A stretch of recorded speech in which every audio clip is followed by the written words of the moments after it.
Pour ce monsieur, Noël, c'est non. Mais la prime de Noël, c'est oui. Alors le mec, je sais pas, il est sorti d'où? Alors je pense qu'il va que toute la journée dans les rues de Paris ou les rues de sa ville, habillé comme ça. Je sais pas, en plein hiver, il doit être avec sa petite tamise, je sais pas comment on appelle ça, son petit bonnet. Et puis il va dans les champs comme ça, je sais pas. Enfin, on va écouter ce qu'il raconte.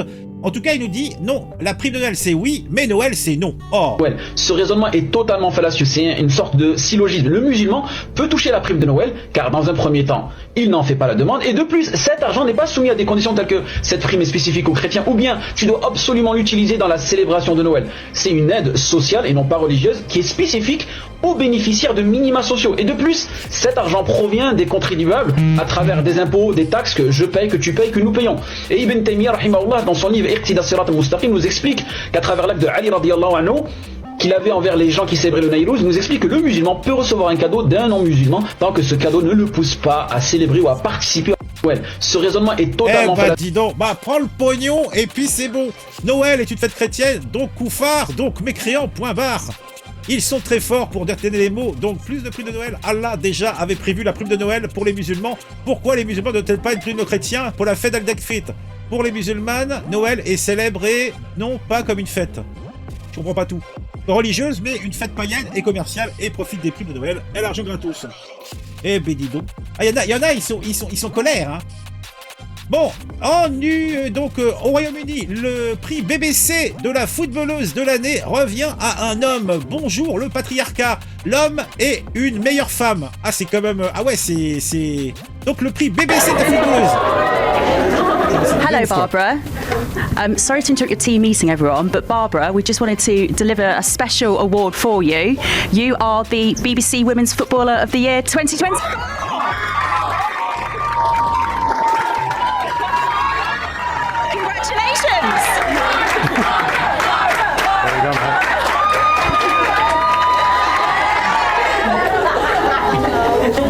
Guys, I think I'm just dedicating this award to every one of you guys who has been there for me, and I have nothing much to say. Just thank you so much, guys. Thank you. I appreciate your support.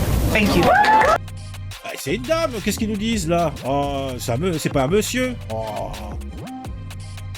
Mais bon, je vais pas m'interroger plus que ça. Alors, surprise, surprise, dans vos poches, il y a des talismans avec des têtes de démons. Ah ouais, non. Ouais, ça fait peur.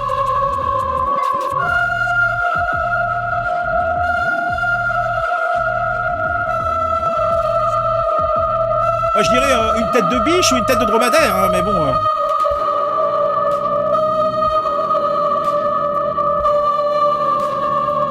Eh ben, dis donc. Ah, il y en a, ils sont forts hein, pour faire des bricolages, hein. En tout cas, ils sourient.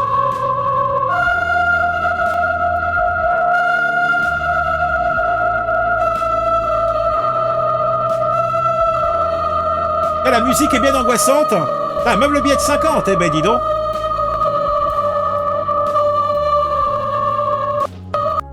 Eh ben dis donc, ah ça fait peur hein. Le prix BBC, attends moi je suis pas au courant, hein, moi c'est subtilité parisienne. Alors, non rien, aidez-nous, on a des enfants. Et on leur propose des condoms et des pilules contraceptives. Aidez-nous, on a des enfants. Ça me fait beaucoup rire. Faut pas en faire un élevage. Ces gens n'ont pas d'enfants mais des combattants ou martyrs pour les faire croire. Ouais, non, mais tout de suite là ça commence à monter. Le principal problème, c'est 75 300 000 assurés sociaux pris en charge pour 67 millions d'habitants. Ah ouais, c'est compliqué, ouais. Et ben, disons, pensez à nos enfants, construisez des prisons. Ah, ça me fait beaucoup rire. Ah, bon, allez, suivante. Nous sommes littéralement livrés en pâture. Alors, qu'est-ce que nous dit cette jeune femme? Écoute ça va expliquer beaucoup de choses. Je peux te dire que les agressions violentes ont beau jour devant elles. Pourquoi? Tu vas comprendre. Alors le premier paradoxe qu'on a trouvé à ces changements-là, c'est que tous les détenus sont donc obligatoirement affiliés au régime général de la sécurité sociale, et ça s'applique dans tous les cas, même si le détenu n'était pas affilié avant, même si le détenu fait une partie de sa peine en prison, une partie à l'extérieur, et surtout, même si le détenu est en situation irrégulière sur le territoire français. Vous dites, je n'ai pas mes papiers, je n'ai pas de numéro de sécurité sociale, je passe par la case prison, je suis malade, j'ai un numéro de sécu. Exactement. Et donc il faut commettre un délit, mais attention, il faut commettre un délit suffisamment grave pour passer en prison. Parce que vous savez qu'en France, pour aller en prison, il faut y aller. Et donc concrètement, effectivement, un clandestin qui commet un délit suffisamment grave, quand il entre en prison, on lui donne un numéro de sécurité sociale comme vous et moi. Eh ben dis donc. Donc en gros, toutes ces pourritures vont continuer à violer, tuer, agresser, puisque on sait que... Non, bah, Livar, je ne cautionne pas ces propos. Moi, je pense que ce sont de bons citoyens, donc je ne peux cautionner les propos de cette jeune femme. Très sympathique au demeurant, et avec un pull avec des petits cœurs, donc c'est une femme de bien. En plus, elle est tiktokeuse, ou je sais pas, elle a mis un fond avec donc une sorte de lierre plastifiée, donc elle s'est fait un petit environnement sympathique. Hein, et elle s'est gominé le visage, je sais pas, ou alors a mis un filtre. Désormais, c'est leur sésame, ouais, c'est ce qui va leur permettre d'obtenir la régularisation. Est-ce que vous vous rendez compte de la dinguerie du truc? Parce qu'à partir du moment où tu as un numéro de sécurité sociale, tu peux travailler légalement et tu peux demander à te faire régulariser. Et non, mais c'est un truc de malade. Donc en fait, le sésame aujourd'hui, ça va être de commettre des meurtres, des viols, des choses comme ça, parce qu'ils savent qu'en France, de toute façon, ils feront pas de perpétuité, que d'ici, aller au pire, une dizaine d'années, ils seront dehors selon ce qu'ils auront fait, si ce n'est pas quelques mois, voire, tu vois bien, voilà. Et en sortant, ils ont en fait tout ce qu'il faut en main pour rester dans notre pays. Voilà. Et ça explique énormément de choses en fait. Hein. Nous sommes, leurs proies, qui vont leur permettre d'obtenir légalement un numéro de sécurité sociale, qui vont leur permettre de s'établir. C'est une dinguerie. Je sais pas si vous vous rendez compte de la portée du truc. Moi, je comprends mieux pourquoi les agressions sont en train d'exploser partout en France. Eh ben dis donc. Bon, moi, son interprétation me semble somme toute curieuse, mais qui suis-je? Moi, je n'ai pas les connaissances, hein. Et comment les gens réagissent? Si ce n'est pas se foutre de notre peuple d'Europe et surtout de là à qui on a arraché un chèque de 3 milliards avec sa société Fibéritage, Zelensky a acheté un hôtel de luxe à Courchevel. Je vois pas de quoi les questions. Mais bon, tout cela n'est point beau, tout cela n'est point propre. Oh là, oh le poulet, oh le poulet. Qu'est-ce qu'il a le poulet? L'amour est plus fort que tout. Bon, attends, il met hop. Qu'est-ce qu'il fait le monsieur? Donc il a fermé le truc, il met des petits bitoniaux. Qu'est-ce qui a passé? Les poules vont venir le sauver? Ah ouais, elles viennent le sauver les poules. Oh là là, regarde-moi ça. Elle vient le sauver. Oh là là, mais c'est excellent. Bon, elle a été élevée, c'est pas possible.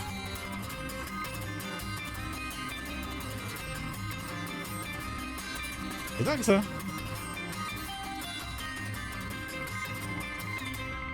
Oh, c'est beau. Oh, l'amour. Oh là, ouais, montage. Genre là, tu fous ton aile dessus, quoi. C'est excellent. En tout cas, c'est bien fait, hein. C'est bien fait.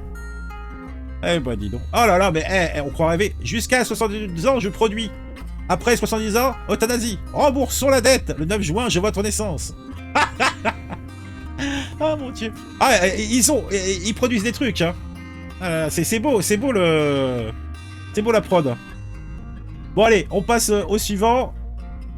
Ah oui, ça elle est sympa celle-là. Donc l'amour, toujours l'amour, regardez-moi ça. Alors, comme ça on voit mieux. Ouais.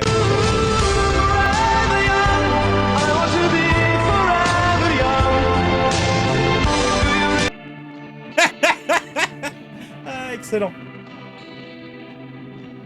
Ah, ça fait bien plaisir. Hein. Bon, allez, suivant.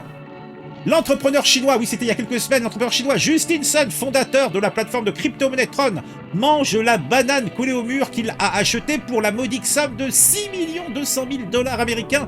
Quelle époque, mes amis. Eh oui, regardez. Ah, la petite banane, en plus, qui doit pas être terrible, 6 millions, ça fait cher, hein, le kilo, hein. Ça fait cher pendant que tout le monde regarde la banane, qui se passe-t-il derrière le rideau? Extorsion, rançon, commission. Donc 6 200 000 $, ça devient le prix de la peau de banane et de 2 bouts de ruban adhésif. Si quelqu'un peut les récupérer pour moi, bah oui. Eh ben dis donc.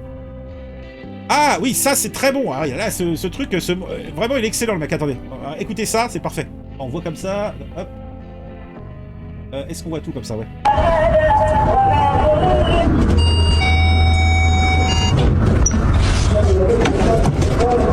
Il a fait la bouche.